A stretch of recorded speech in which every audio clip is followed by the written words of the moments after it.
everyone, it's Jananie and welcome back to my channel, This Story Ain't Over. So it has been a hot minute since I last did a wrap-up video. So for today, I'm going to be telling you about these 7 books that I recently finished over the past few months. For those of you who watched my last video where I did a Q&A, you'll know that I've been going through a little bit of a rough patch these last few months. So I'm actually really proud of myself for finishing these like 7 books over like the past 3 or 4 months. Even though that is a lot less than I regularly read, I am just proud that I've finished something. So if you ever feel like you're not reading enough, just know like any amount of reading is reading and you are valid, and we're all just here to have fun and read books. So these are the 7 books that I'll be talking about today. I've got a range of memoirs, sci-fi, fantasy, romance, so there's a good variety, and we'll get into each of these in depth and I'll tell you my ratings on these as well. So starting with the first book on this list, we have Born a Crime by Trevor Noah, Stories from a South African Childhood. This is the one book that I finished in April and honestly really loved. If you don't know, Trevor Noah is a comedian and he has several specials on Netflix, and he was also previously the host of The Daily Show. So this is his absolutely hilarious memoir that tackles stories from his childhood when he grew up in South Africa and really talks a lot about race and privilege. This was recommended to me by my middle sister and she had talked about how great this book was for ages, and I'm so glad I finally picked it up. I think the parts that I loved the most about this book were the sections where he talked about his mother, and you can really see her influence throughout all of his life and all of the actions that he takes in these stories, because she's just such a grand presence and I just loved hearing about her. I think Trevor really pays homage to his mother and the other women in his life who have shaped him into the man he is today, and it was just like a really nice representation of non-toxic masculinity and like non-fragile masculinity, so it was just really nice to see that. She says at one point to him, "Trevor, remember, a man is not determined by how much he earns. You can still be a man of the house and earn less than your woman. Being a man is not what you have, it's who you are. Being more of a man doesn't mean your woman has to be less than you." Obviously as women we know these facts, but I feel like sometimes men just need it drilled into their heads, and also this idea of like fragile masculinity is just so prevalent. Just seeing how like he had such great influences in his life and how they shaped him into such a great person that he is today was wonderful to see. Now don't get me wrong, there's so many aspects to this book, and you know, Trevor really delves into the history of South Africa, of apartheid, of the circumstances that have landed him in the position to be born a crime, you know, someone who is biracial in South Africa where relationships and, you know, children between different races was not allowed. And although some of the stories in this book were like laugh out loud hilarious and just so ridiculous at times, especially in the way that Trevor Noah tells the stories, there were also so many stories that were so freaking heartbreaking. But ultimately I think despite all of the challenges that he faced and all of the circumstances that put him in a position to start on a different starting line than many other people, I think he made the most of it, and this book just bleeds with so much hope. I'm gonna read out a couple more quotes that I really loved from this book. So the first is, "People love to say, give a man a fish and he'll eat for a day. Teach a man to fish and he'll eat for a lifetime. What they don't say is, and it would be nice if you gave him a fishing rod." That's the part of the analogy that's missing. I really love this quote because it just really taps into the idea of inequality and privilege, and although people often have the same level of potential as others, they often don't have the same resources to start out with. Another quote I really loved was, "I don't regret anything I've ever done in life, any choice I've made, but I'm consumed with regret for the things I didn't do, the choices I didn't make, the things I didn't say. We spend so much time being afraid of failure, afraid of rejection. But regret is the thing we should fear most. Failure is an answer. Rejection is an answer. Regret is an eternal question you will never have the answer to. What if only? I wonder what would have. You will never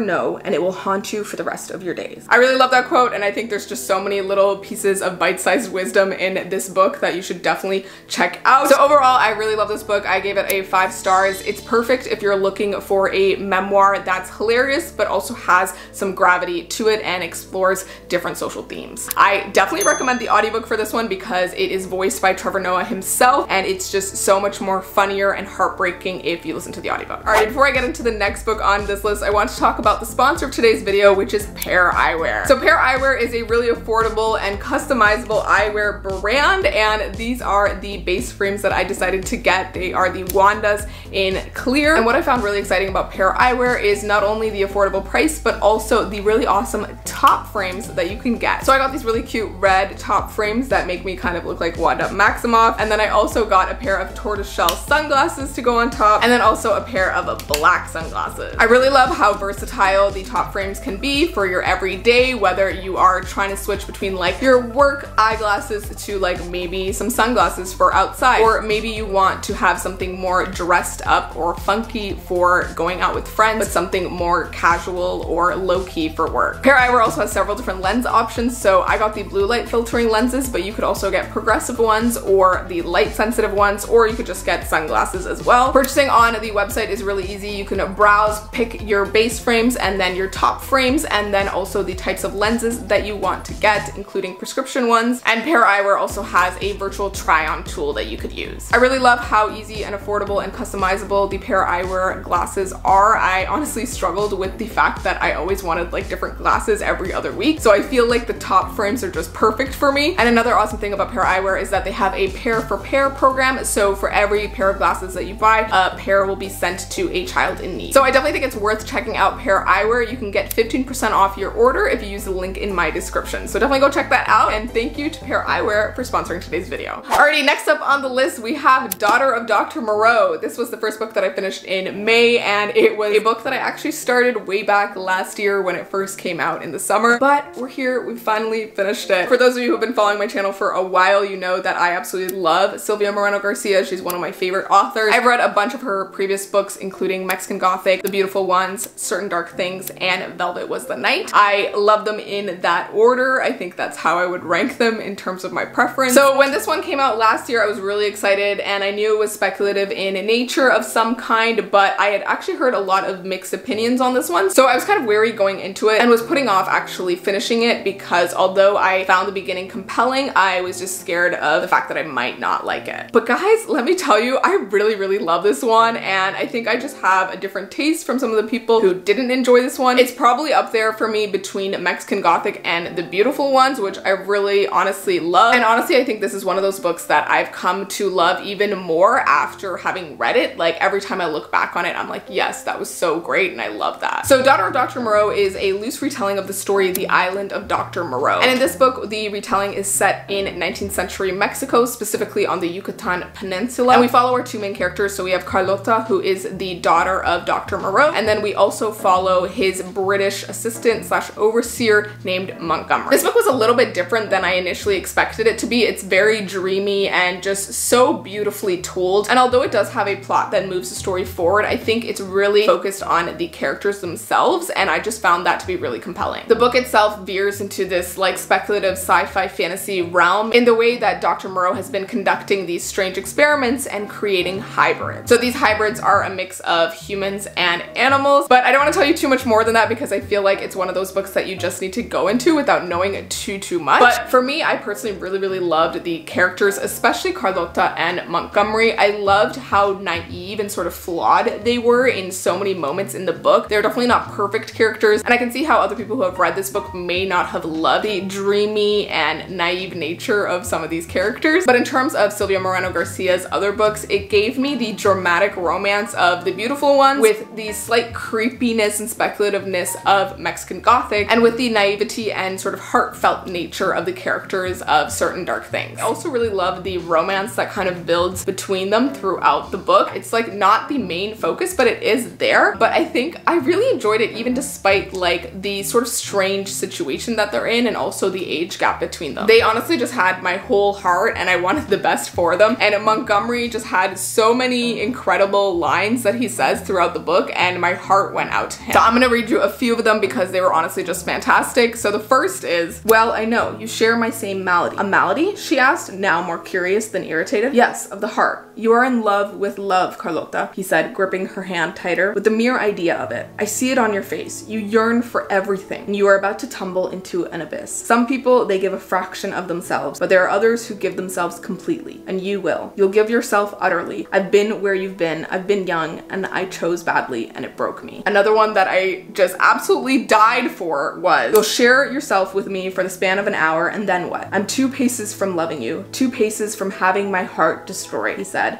and smirked. Because you're not going to love me back, and when you leave me like a ship run aground, you won't care. It's not because you'll be cruel, it's because it's the way of the world. So if you want me, you'll have to say you love me and make a liar of yourself. And then the last quote is just him in his thoughts, and honestly this was giving me like Bottle Her Laughter, that quote from Six of Crows or Crooked Kingdom from Kaz. Like, oh my gosh, my heart. If she'd been a siren luring him to the bottom of the sea, he would have followed. If she'd been a gorgon, he'd have let himself be turned into stone. Let him be mangled and devoured. So good. Anyways, absolutely love this book, and just the different themes it also explored beyond the absolutely heartbreaking romance. There was a lot of themes of nature versus nurture, and you know, the idea of this experimentation, and also all of the political and colonialist themes that were going on and contribute to this situation. Silvia Moreno-Garcia always kills it for me, and this one was no different. So my final thoughts on this one, it was 5 stars, absolutely loved it. I definitely think this is a book that will grow on you as you read it and as you think about it later on, and if you really love dreamy stories with sort of tragically flawed characters, then this is definitely a book for you. I personally really loved the audiobook, and I think it helped with some of the unfamiliar words if you are not a Spanish speaker or if you don't know how to say some of the names, but overall I think it's kind of optional if you pick up the audiobook. All right, next up on our list we have An Unquiet Mind, A Memoir of Moods and Madness by